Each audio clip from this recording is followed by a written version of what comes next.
Fala, aglomerado proteico que estuda biologia. Tudo bem com vocês?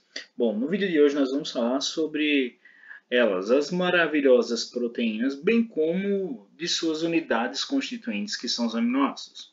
Vamos entender a relação que essas proteínas têm com o material genético, manifestando suas características única e exclusivamente por causa da síntese destas magníficas biomoléculas. E vamos entender como é que os aminoácidos funcionam de imediato construindo essas proteínas e também sendo reaproveitados a partir da nutrição.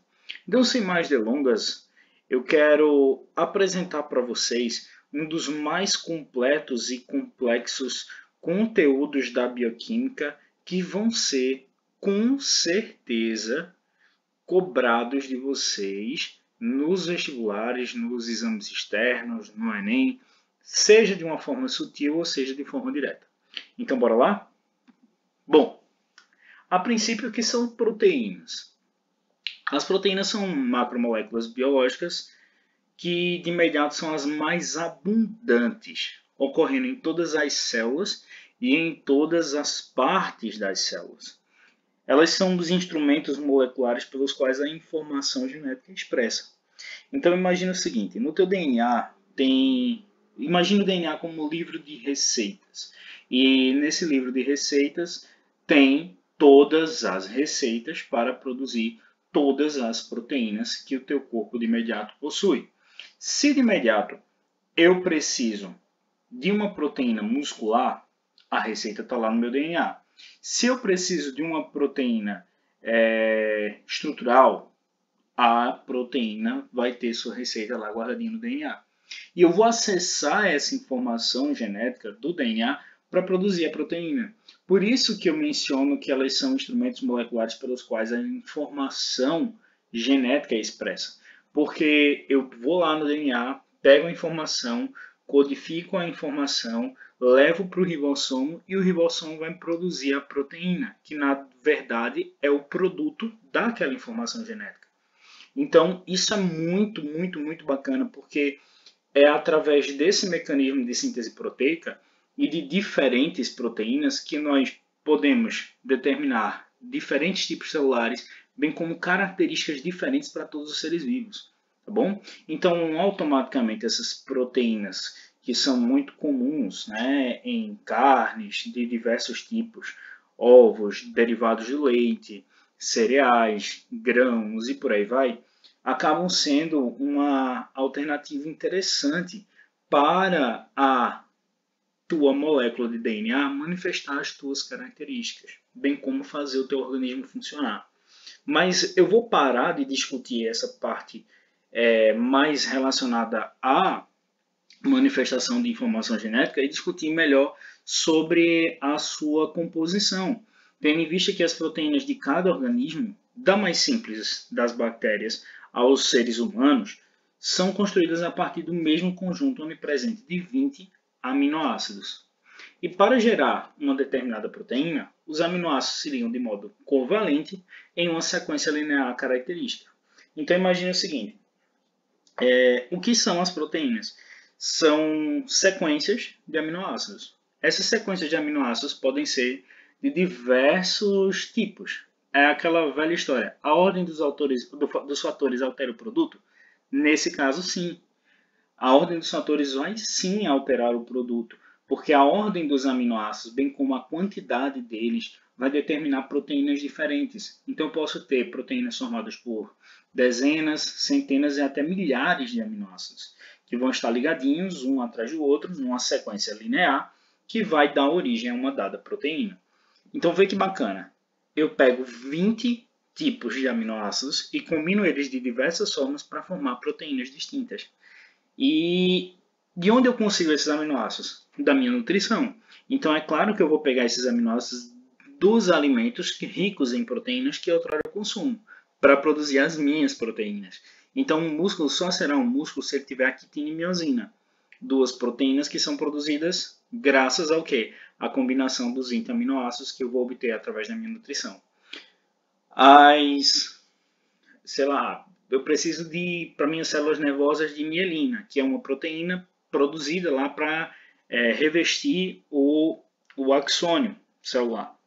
Então, eu vou precisar também de aminoácidos obtidos através da minha nutrição. Eu vou precisar de aminoácidos para produzir minhas enzimas, eu vou precisar de aminoácidos para produzir todas as proteínas que meu corpo necessitar. E o que é um aminoácido? Bom, o aminoácido é todo radical que vestir essa camisa. Eu adoro fazer essa analogia, porque olha esse carbono central aí que está em preto. Veja que ao lado dele eu tenho um grupo carboxila, que é um carbono com dupla ligação com oxigênio e uma ligação simples com uma hidroxila, um OH. E do outro lado, o grupo amino, ou grupo amina, que é um nitrogênio ligado a 2 átomos de hidrogênio. Então, pare e preste atenção. Grupo amina, grupo carboxila, ou também chamado de função ácido carboxílico. Certo? Isso é química orgânica, vocês vão ver isso lá no terceiro ano. E tenta identificar a relação. Se eu tenho um grupo ácido carboxílico e se eu tenho um grupo amina, fica fácil de juntar esses dois grupos em um carbono central, que a gente chama de carbono alfa, que é esse pretinho aí do meio, e automaticamente eu formo um aminoácido. Então, todo e qualquer grupo molecular que vestir essa camisa, ou seja, botar essa estrutura todinha aí do carbono alfa ligada a uma amina, ligada a um ácido carboxílico, vai ser um aminoácido, tá? Tudo vai depender do quê? Do radical.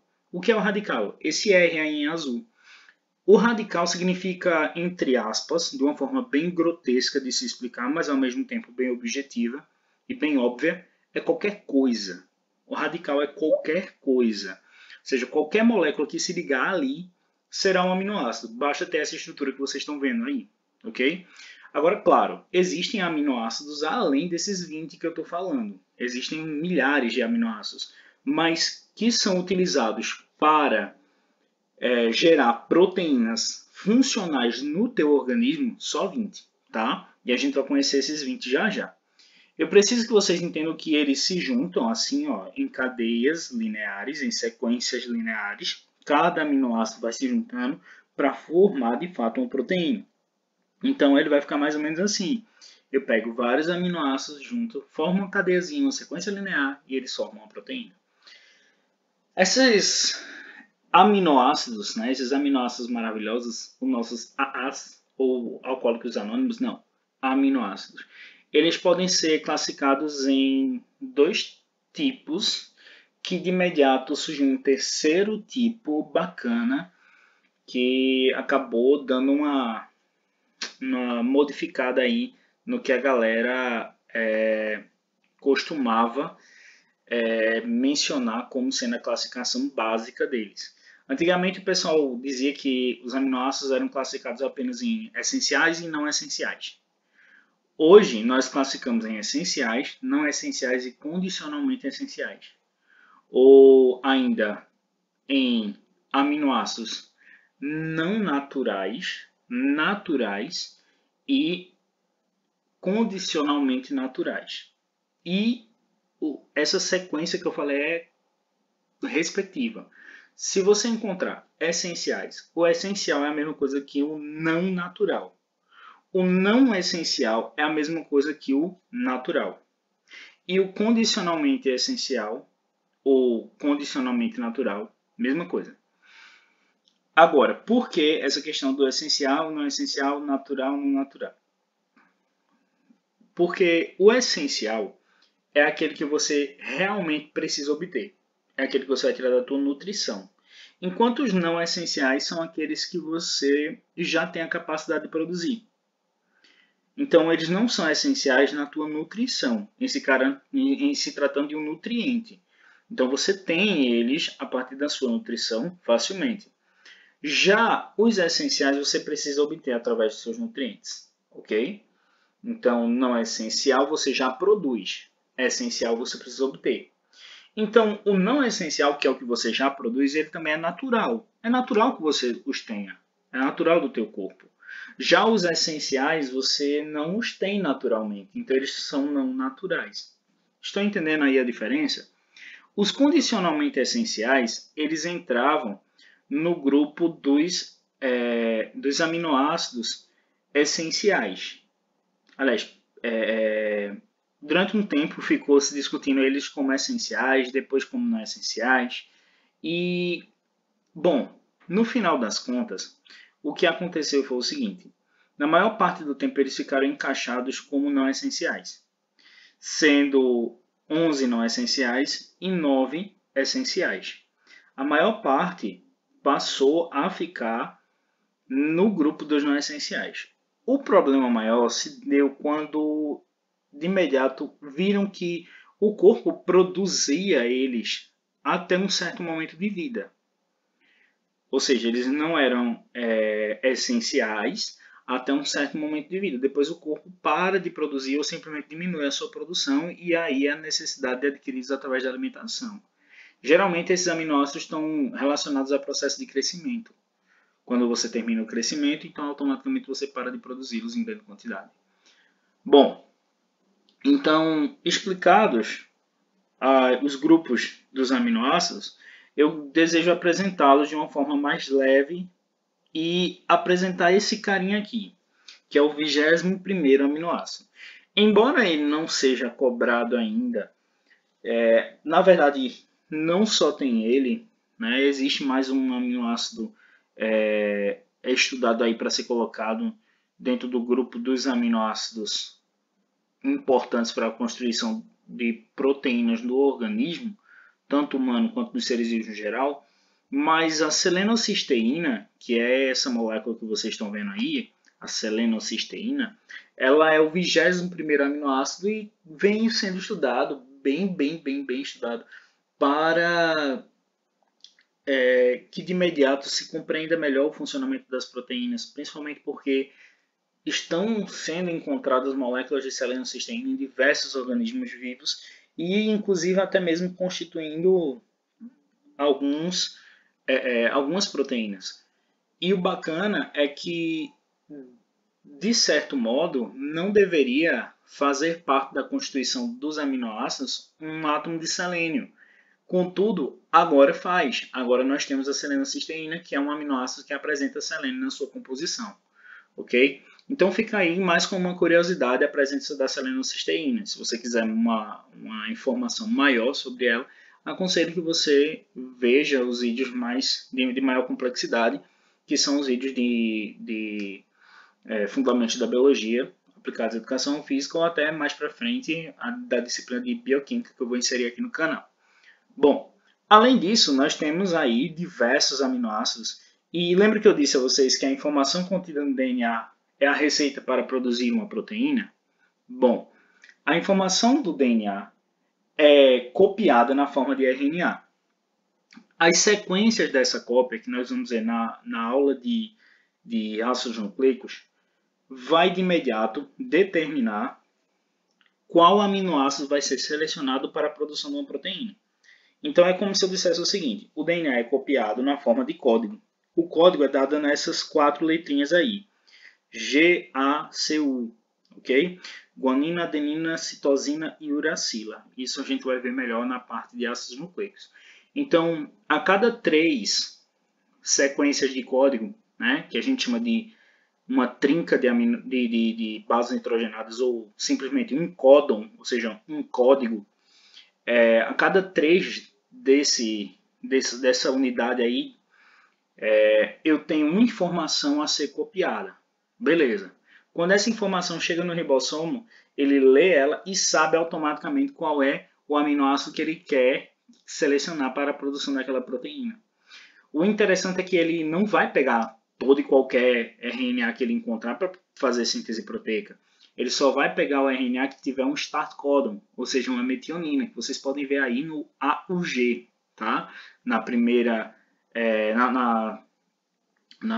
coluna, terceira linha, tá? Então a metionina ou start codon é o código inicial. E também tem o stop codon, o stop codon é o código de parada, que é ele que vai encerrar a síntese da proteína. Então o ribossomo vai lendo cada 3 sequenciazinhas dessa, a cada 3 códigozinhos desse, né? Cada trinca de bases, e vai puxando um aminoácido como se ele estivesse lendo uma frase da receita e pegando o ingrediente necessário para produzir aquela dada proteína. Então ele vai pegando os aminoácidos e vai juntando. Como juntando? Bom, através das ligações peptídicas, que nada mais são do que, como a gente falou recentemente nas aulas de água e sais, que sínteses por desidratação. Então eu retiro uma hidroxila, um OH, e retiro um hidrogênio de outro aminoácido, formo água e libero.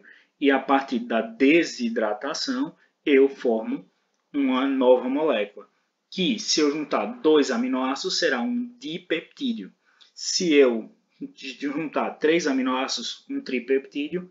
Se eu juntar poucos aminoácidos, 2, 3, até 20, será um oligopeptídeo. E acima de 20, um polipeptídeo.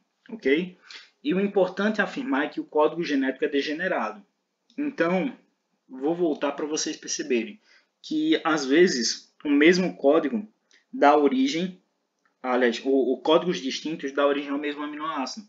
Como é o caso, por exemplo, né, do que a gente percebe aí da própria... Deixa eu procurar um aqui que seja mais fácil da gente falar. Da própria...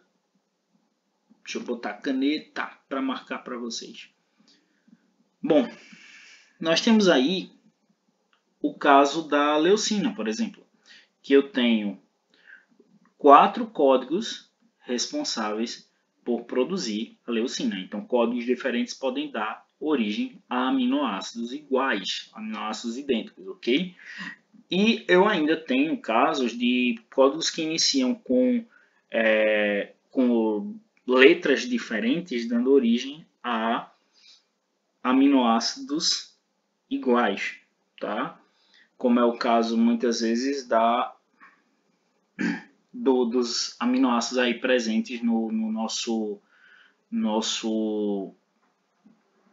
nossa tabela, como é o caso da arginina, tá? E tantos outros. Mas, enfim, eu não vou me atrelar a isso não, porque se a gente for procurar especificamente, a gente vai perder tempo. Eu quero só que vocês entendam como é feita a ligação do peptídeo. E mais, o tipo da proteína relacionado à naturação ou desnaturação proteica. Bom, existem 4 formas que a proteína pode assumir. A forma primária, secundária, terciária e quaternária. Isso vai depender do grau de densidade que a molécula sequencial de aminoácidos vai adotar de acordo com as condições de temperatura, acidez, basicidade, pH, no geral, no caso, e outras características como agitação, enfim. Então, a princípio, as proteínas são produzidas em sua forma primária. Nessa tirinha aqui com vários aminoácidos ligados em uma sequência linear. Contudo, às vezes ela pode espiralar, tomando uma forma secundária. Ela pode ficar cada vez mais densa, adotando a forma terciária, e pode se unificar a outras terciárias, formando a quaternária. Isso se chama naturação proteica. Então ela vai ficando cada vez mais densa e cada vez mais complexa. Conforme eu vá alterando, de algum modo, a estrutura dessa proteína, eu vou ter a desnaturação proteica. Essa desnaturação significa retornar à forma natural, certo? Ou seja, eu estou voltando à sequência linear. E a partir daí eu apresento a vocês as funções das proteínas. Existem várias funções, como a função de regulação, de defesa, de transporte, de nutrição, estruturação, movimentação enzimática. Eu gosto de atribuir essas 7 funções aí às proteínas no geral. Geralmente, quando eu estou trabalhando o conteúdo em específico, eu trato de cada um desses tipos. Então, eu vou apresentá-lo de forma mais rápida para que vocês entendam como é que as proteínas de fato funcionam. Por exemplo, a princípio eu tenho a insulina e o glucagon, que são proteínas de regulação. A insulina ela permite a entrada da glicose nas células. Então é muito comum que quando você absorva carboidrato a partir da sua nutrição, você obtenha o carboidrato a partir da sua nutrição, esse carboidrato seja fracionado na forma de glicose e a glicose só vai entrar na tua célula se houver insulina sendo liberada pelo pâncreas na tua corrente sanguínea. A insulina vai lá, abre a tua célula e permite a entrada da glicose. E o glucagon fecha. Ou seja, por que eles são considerados, né, a insulina e o glucagon são consideradas proteínas de regulação? Porque elas regulam a entrada e a não entrada da glicose na tua célula. Então é um dos tipos de função de proteína. Outro tipo de proteína, né, outra função de proteína é a de defesa, como é o caso do anticorpo. Na verdade, todo organismo patógeno, né, causador de doenças, ele tem um antígeno na sua superfície, que no caso é uma proteína que sinaliza o tipo dele. Teu organismo, quando pega uma dada doença, faz com que os seus linfócitos migrem até o lugar onde está esse parasita e identifique ele, né? E coloque um sinalizador, que são os anticorpos. Esses anticorpos vão atuar sinalizando que aquilo ali é um organismo estranho, é um parasita, é um patógeno, e outras células tuas, como é o caso do macrófago, vão lá e vão degradar essas bactérias, esses vírus, esses organismos parasitas. Então, atuam também como defesa do teu corpo e sinalizadores para que de imediato se reconheça um parasita. Além disso, tem a proteína de transporte, como é o caso da hemoglobina, uma proteína presente nas células sanguíneas, que vocês devem ter conhecido elas no fundamental como glóbulos vermelhos, mas agora no ensino médio vocês conhecerão melhor como hemácias ou ainda mais, como é o mais correto, as chamadas de eritrócitos, certo? As células sanguíneas que obtêm aí os gases de oxigênio e gás carbônico, são os eritrócitos. Os eritrócitos fazem o transporte do O2 para todo o teu organismo e pegam o CO2 das tuas células e levam para o pulmão para ser liberado na forma de expiração. E aí, automaticamente, eu tenho o transporte de gases mediado por uma proteína. Além disso, nós temos as proteínas de nutrição, como é o caso do vitelo, que está armazenado no saco vitelínico, que é o que vai de imediato nutrir inicialmente os organismos embrionários. Ele é muito presente em nossa espécie no saco vitelínico, mas também temos nos ovos de diversos répteis, aves, até peixes, utilizam esse sistema de nutrição com uma proteína que irá subsidiar o indivíduo em suas fases iniciais. Quem também usa é o próprio vegetal, que tem o endosperma, que é, na verdade, uma proteína de nutrição. Na verdade, o endosperma é muito mais complexo que isso, mas eu vou ficar só com essa informação por enquanto. Nas aulas de botânica, a gente entende melhor como funciona esse endosperma, mas ele vai nutrir o indivíduo durante seu período embrionário. É o que a gente vê, por exemplo, do feijãozinho sendo inserido lá no algodão, que ele cresce mesmo sem nutrientes durante um bom tempo. E aquele feijãozinho vai obter o nutriente exatamente de uma proteína de nutrição. Além disso, nós temos as proteínas de estruturação, como é o caso do colágeno. E aí nós temos, como diria a musiquinha do Chapatin, se você é jovem ainda, jovem ainda, jovem ainda, amanhã velho será, velho será, velho será, a menos que o colágeno tua célula concentre. A juventude nunca morrerá. Então, fazendo essa minha paródia estranha sobre a música do Chapatin, na verdade, eu estou dizendo que a célula ela acumula colágeno quando ela é jovem. Então, ela tem um aspecto mais jovial. Conforme você vai envelhecendo a pele, o colágeno diminui e as rugas começam a aparecer, ok? Então, o colágeno é uma proteína de estruturação, assim como a queratina, tá? Bom, além disso, nós temos as proteínas de movimentação, como é o caso da actina e da miosina, que são as proteínas que constituem o músculo e de imediato deslizam, né, fazendo esse efeito sanfona que vocês podem ver na imagem, mediante a presença de íons, a fim de que você possa controlar o processo de relaxamento e contração do órgão, a fim de que você faça movimento. Por isso, função de movimentação das proteínas. E existe a proteína enzimática, que funciona num processo chamado de chave-fechadura.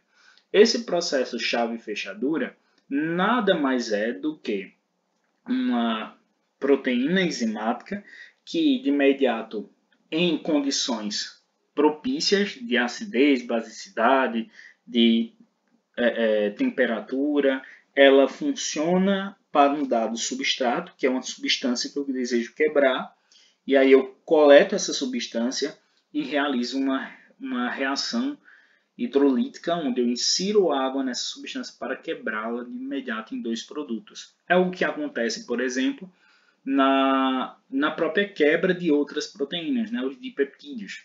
Quando eu fiz aquele processo de síntese por desidratação, eu uni dois aminoácidos para formar uma proteína. Mas eu também posso quebrar um dipeptídeo e formar dois aminoácidos. Assim como eu posso quebrar uma molécula de sacarose e formar glicose e frutose, como vimos na aula anterior. Bom, eu espero que tenha ficado mais fácil vocês entenderem o processo de classificação de funções das proteínas, bem como a composição delas e a importância dos aminoácidos. Nós vamos encerrando por aqui. Vocês vão estudar um pouquinho e vão poder tirar as dúvidas aqui através do canal, tá certo? Comentem o vídeo, curtam, compartilhem e o que precisar a gente vai se ajudando, ok? Então fiquem com Deus, um grande abraço e falou, tchau, tchau.